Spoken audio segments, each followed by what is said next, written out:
Hey, what's up everybody? Thanks for clicking on the video. This is David Pendleton, and now I'm covering the back nine of the Monster Tournament Pro Division. You know what? I'm just going to hop right into it because I got to hurry up and get to work. So let's just go. Hole number one. We're going to play a 20% max back nine. I had a good back nine, so lots of replays to show you here to help you get a lot of drops. Of course, hole number one is pretty easy. You can play this hole with a rock. You can play it with an extra mile. You can play it with the Thor's hammer. You can play it with a Titan ball. You can play it with a Kingmaker. You can play it with a katana. Really, all we're doing is just using left curl, backspin, and side spin to the left just to get ourselves over here towards the green area. As you can see here with the Titan ball, it's no problem to land onto the green and get yourself into putting range on hole number one. We do play that one 20% at max. That'll take us here to hole number two. I'm going to play it 15% at mid. We're going to use that power at one ball. And then we're going to kind of do our spin first. And then we're going to look for our landing position. Now, our landing position here is going to be with the red ring kind of up by the rough line. Doesn't necessarily touch it 100%, but it is close. We're going to set our spins at 1.5 top.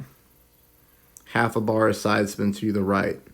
Looks like I got more like maybe 1.3, 1.4 there. And then you can see the ball guideline here going into the hole. I'm aiming dead center here.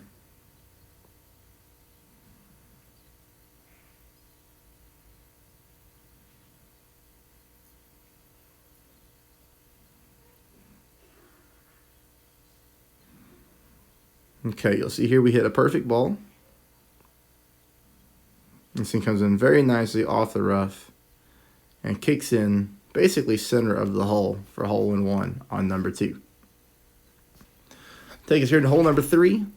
We're going to play at 10% at max. Hole number three always gives us a good chance for the albatross. 6 top, 3 bars of side spin to the right. And of course, all we're looking to do here is kick off this fairway bump and get to the next one.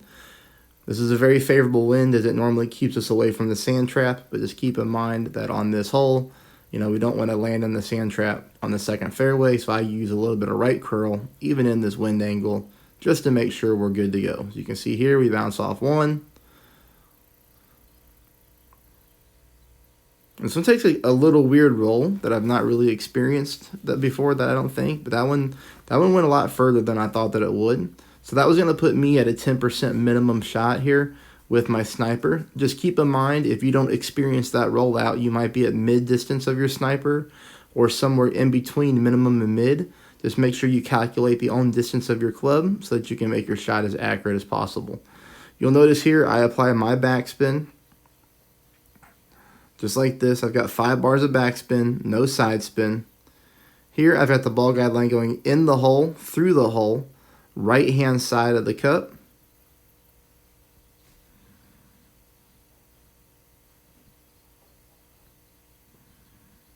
Perfect ball. And you'll get to learn from how this one bounces out and rolls. But I just missed this one to the right hand side barely. So there's two things I could do. I could either move my offset over to the left hand side of the cup, or I could add some elevation to the shot, correct? Which way did we pull these rings? Yeah, see, we're pulling here to the left. So, if we add elevation to that shot there, let's see what we played it at. I played it 10% at minimum. Something like 15% would probably be better off. So my advice on this shot number two is to play it 15% at the distance of your club. Hole number four, 10% at max. We're going to go with 6 bars of top spin combined with 3 bars of left side spin. Same thing here in the headwind. I'm going to put my green inner ring down here by the rough line, setting up at the plus 11 or plus 10. And I do that just because in case I have to pull into overpower. Here, I don't really pull into overpower. You see, I get right back to the plus 16, which is max distance of our yards, which means I don't have to use any OP on my drive, because as long as I pull accurately and I hit perfect, my ball guideline is going to play true, which is exactly what it did. We're just looking to get past the tree line here so that we have a clear shot to the pin on hole number 4, shot 2. We're going to play this one 10% at minimum distance of our club. We're going to play it with the Thorn. Keep in mind, if you don't get as left on the drive as I did there, you're going to end up playing this one with your wedge.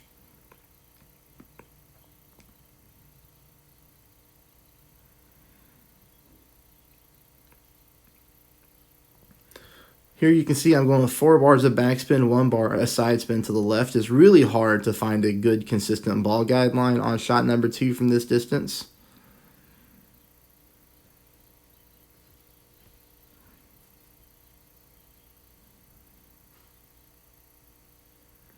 And we do hit a perfect ball here, and then you'll see that we just missed this one to the right hand side, even with applying 1 bar of left side spin. So on that shot there, I played it 10%, same thing. We probably need to play it 15%, and then adjust our shot from there. All right, this will be hole number 5. It'll be the next par 3. We're going to play this one 20% at max. 3 bars of side spin to the right, combined with 2.5 back. Same thing, I moved the screen over a little bit to the left so that I can see the green squares better, because I knew what I was aiming for based off my practice shot.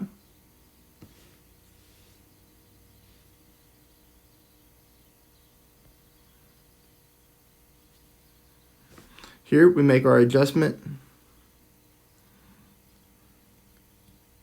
And you'll see that we have the line figured out, which is what I had in practice. I missed it a little bit short, or I would go a little bit long in practice, but I had the line to pin down. But here, just a little bit unlucky. I mean, we come in dead at pin, and unfortunately we hit it and bounce out, so maybe just a click more backspin would have worked. But I think that one's a little bit fluky to have that happen. But really good line there on hole number 5 to get you very close to a hole-in-one.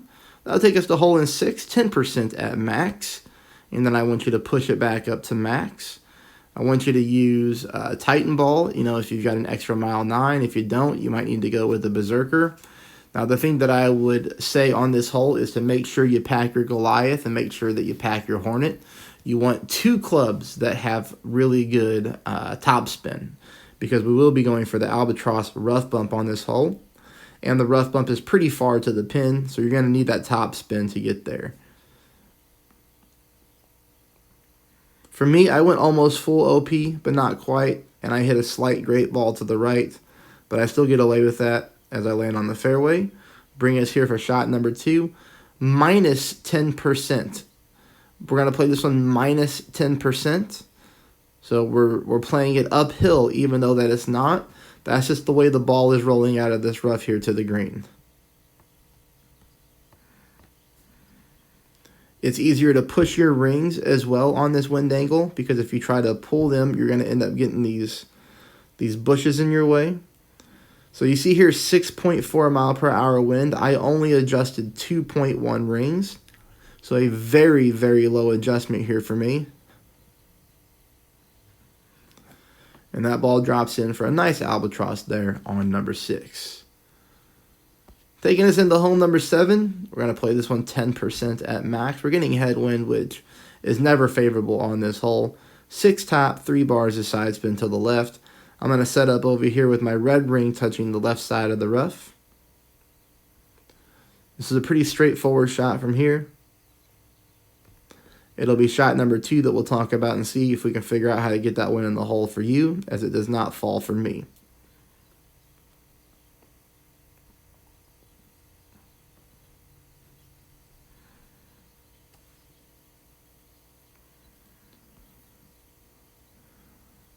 Okay, shot number 2, I play 10% at max. Even though I'm not at max, this is a pretty heavy wind from left to right, crosswind. I'm very close to max, so I'm just going to play it at max to counter effect the wind push. You'll see here I'm going with enough backspin with no side spin. I'm just trying to get my backspin to where the ball guideline is going to the hole. And I'm trying to make sure that I land on the fringe. Landing on the fringe on this hole gives us the best opportunity to get the ball to drop. But still, even with adjusting at max, I still miss this one to the right-hand side. Comes in a little bit soft too, so we might need to take a little bit of the backspin off and just add a little bit more adjustment there to that shot. So again, maybe a 15% or even a 20% pull at max would help get us that ball in the hole. And this one to me is one that I'm a little upset about. One, I didn't really have time to practice. I'll be honest, I just had to go in and take my 2 shots and just play at 15% because I have to hurry up and get to work. But, here, this one's a little bit aggravating because I've got replays of making this hole-in-one several times in the same wind angle on different tournaments. So when I woke up today, I thought I could get away with it and just play it. But for some reason, the ball came in hot on both my accounts. So you'll see here, I hit a perfect ball.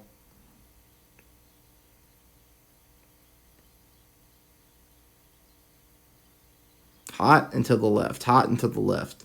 So make your tweaks there. Add a little bit more backspin, and then change our landing spot. You saw us coming into the left.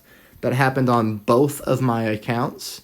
So just keep in mind on that one there, maybe a little bit more of a pull, or we just change our landing position to the right-hand side. This will take us to hole number 9, in which with this headwind, we actually get ourselves a good look at an albatross if you've got the juice to get there onto the left-hand side. A lot of players I'm seeing, and I haven't had any opponents go to the left-hand side. I think it's because it's risky, right? First, you need some good topspin combined with some good power and a berserker ball.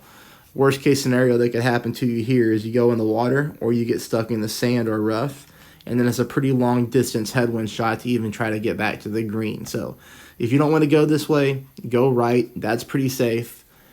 But if you want to try to pick up an albatross and get greedy, this is the best way to do it, in my opinion. So here I'm backing my target up again because I know that I have to pull into headwind. So basically here when I back up to the plus 22 yard mark and then I make my wind adjustment, you can see I'm getting right back into max distance even with a little bit of OP. So that's why I'm using OP here. And I do hit a perfect ball. Even with a perfect ball, now I didn't go full OP. If you're confident in your abilities, you could go full OP. But even with a perfect ball, I clip the rough and roll out. But that's okay. All I wanted to do is land on the fairway. That's the only thing that mattered to me. We'll land on the fairway with a power 5 ball. We're going to be fine to get to the green. I played this one 5% at max. I will say real quick, if you're not a subscriber, please subscribe. That would be awesome. Secondly, if you liked the video, please hit a thumbs up. And lastly, if you have the means to do so and you like my content and you appreciate the free material, if you'd like to donate to my channel, it is much appreciated. I go through with just a load of gems and practice tokens to help dial in these shots. So if you'd like to donate and support the channel, you can please check out the PayPal link below. And I'm truly grateful for anything that comes in. I really am. Here we're going to go with backspin. You're going to see this one, for me about 3.2 back, 3.3 combined with 1 bar of side spin to the left. I do have an offset here to the left-hand side of the hole. Some of my ball guideline is in the cup, some of it's not. Let's take a look at that real quick. You'll see right there. That's where I'm aiming at. Ball guideline past the hole too because of the headwind. Here I make my adjustment.